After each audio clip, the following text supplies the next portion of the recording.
everyone, it's me again, Melanie from Banish the Beige. You can find me on Instagram and TikTok, but this YouTube series is all about moving and documenting our journey essentially. So today's topic is talking a little bit about why we're moving, and also what sort of things you could do to your home to make the most amount of money before you sell, or when you're renovating essentially.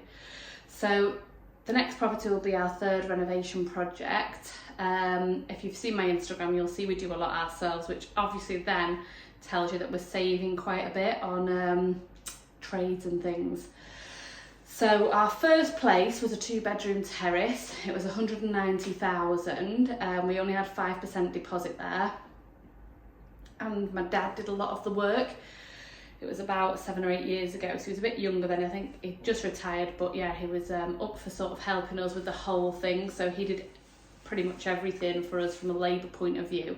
So we only had to spend about 10,000 renovating, which was incredible. We didn't put a new kitchen in. It was okay. It just needed like a bit of a spruce up. So yeah, if you scroll back on my Instagram, you'll get to see what that was like. And then we made enough money then to be able to put 10% deposit down on this place. And it was a little bit more. This was 255 when we bought it. And we'd made, I think, about 30 or 40,000 on the previous property.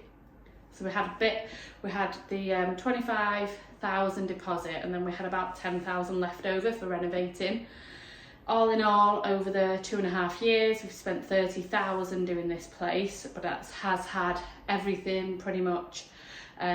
Kitchen, bathroom, outside landscaping, pergola, decking, all those kind of things. And after lockdown, a lot of things went up, didn't they? Wood and such. Good piece of advice when you first move into a renovation project is to do the garden and the bathroom first, which I know sounds a bit weird, but the garden being a second room for us, a second reception room, has allowed us to escape the mess of the inside, for months through to sort of April to October. It wasn't a mess the whole time inside, but it did provide us with that extra living space. It's all covered. If you pop on my Instagram, you'll see, but it's all covered, and there's a gas fire pit under there and barbecues and everything. So yeah, we've been able to outside live quite easily. And then the bathroom, obviously, so when you're getting mucky doing all those other bits, you've got somewhere that's decent to actually have a clean up and everything. So that's a little bit piece of advice. Then it's shopping around, isn't it? It's finding the best deals. That is one of my key qualities in a job interview, maybe. If ever I was interviewed on my strengths, bargain finding. Don't know if that counts as a physio. That's my day job, so. But yeah, that's what I enjoy doing. I love researching. I love finding good deals, just discount codes, using my NHS discount. All things like that. People always say, like, how do you buy stuff from places that you need an account, like Hughes Gray or whatever? And I just phone and say, I could get an account. I know a few builders and stuff, but actually I'm NHS. So then they say, oh, your discount from NHS is actually better, which is very interesting to know. So I wonder if it's the same in other builders merchants, but we always use Hughes Gray's, the great free delivery, etc. So yeah. If you can make outside really desirable, I find that adds quite a lot of value. We did it in the last place, we did it in this place, we'll definitely do it in the next place.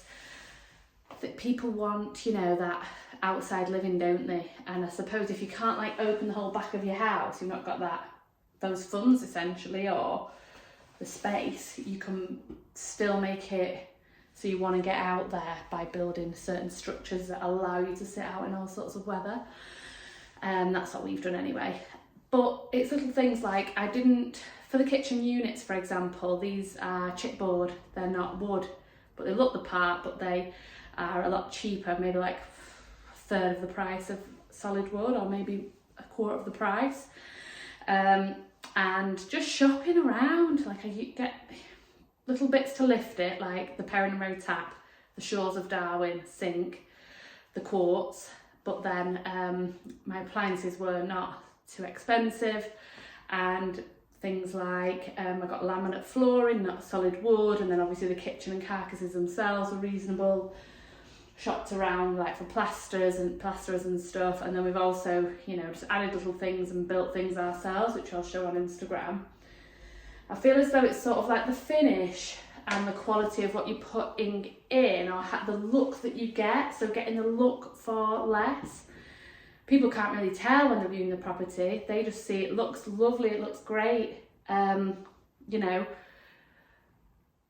It's having an eye for that. I can understand that not everyone has that in a way, and I suppose I didn't do. I just did a lot of Pinteresting, Googling, watching things on Instagram and stuff like that, getting my interior design sort of books and stuff, just for colours and little ideas as to how to elevate your spaces. Adding panelling's a great way to add sort of texture and feature to the room at a minimal cost, basically. So we've got that in a few different rooms. Yeah, and I think probably the front of the property as well. So we've done the driveway, you'll see on my Instagram or TikTok that we added like a bit of a path sort of thing, and it's only pebble and stone. It cost about $1,200 in total, all down the side of the house, but just tidies it up completely, doesn't it? Fresh lick of paint on the painted area. Nice painted front door, change of brass hardware. There's lots of places online where you can get really reasonable brass hardware for the door. And just, yeah, so that curb appeal, instant wow factor, having a few little, you know, the kitchen to me is the room that you really want to hone in on, really. Bathroom, fine. I gave that a bit of a, you know, we did redo the bathroom, but I do think people probably change those kind of things. But I just think for saleability, to get you the most money that you can, you want a great kitchen, great outdoors, great curb appeal, and then people can maybe see that they could change the interiors and, you know, make things up their own as well. So yeah, there's my little hints and tips for sort of getting the most that you can when you're selling.